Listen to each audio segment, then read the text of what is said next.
His Majesty's government have, accordingly, formally notified the German government that a state of war exists between the two countries as from 11 p.m. today. Foreign Office, August 4th, 1914.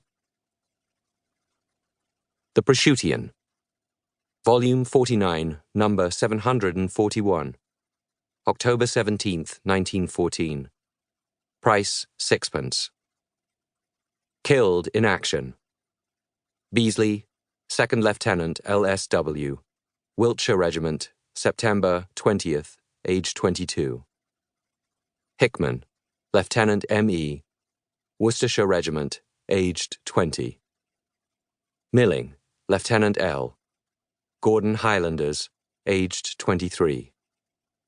Roseveare, 2nd Lieutenant C.C., Royal Munster Fusiliers, Mons, August 27th, aged 22.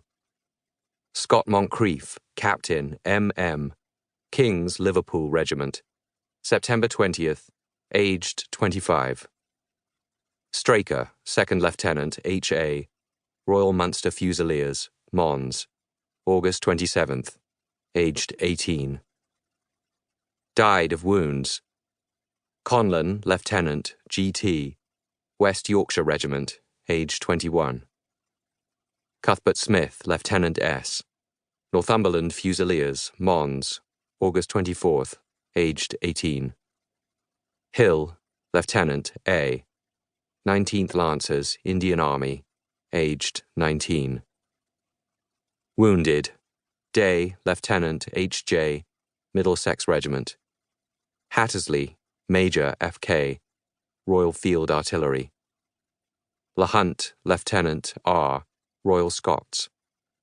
Matteson, 2nd Lieutenant A.R., Bedfordshire Regiment. Parsonage, 2nd Lieutenant D.K., Somerset Light Infantry. In Memoriam. Lieutenant S. Cuthbert Smith. Killed at Mons, August 24th, aged 18. Anyone reading The Prosciuttian in the past 2 years will remember Cuthbert Smith as the facetious editor of that publication. He had won a scholarship to Balliol College, Oxford, where he would have studied classics. But Cuthbert Smith could never have been a scholar. There was too much of the soldier in him. The following description of his death was written by his commanding officer. In a wild push to capture a German machine gun, Cuthbert Smith was shot in the stomach. Due to enemy fire, we were unable to remove him to a local cave that was in use as a hospital until 5 a.m. the next morning. Brave chap only asked for a bit of morphia so that we wouldn't disturb the others. He died quite painlessly, and weren't we sad to lose such a gallant fellow? It was a true soldier's death.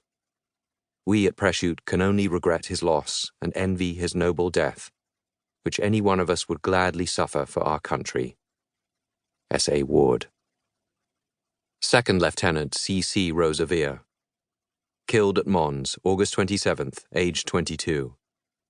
Prosciut has suffered many blows since the outbreak of war, but none hit us harder than the death of Clarence Roseveare.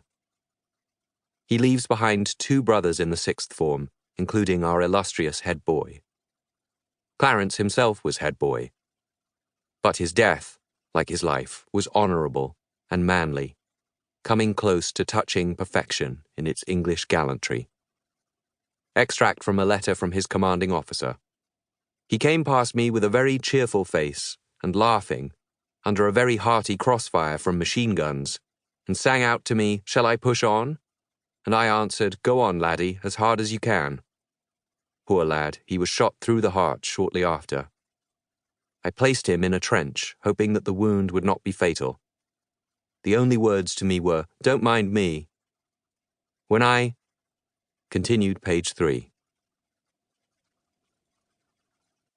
Part 1. Chapter 1. Ellwood was a prefect, so his room that year was a splendid one, with a window that opened onto a strange outcrop of roof. He was always scrambling around places he shouldn't. It was Gaunt, however, who truly loved the roof perch.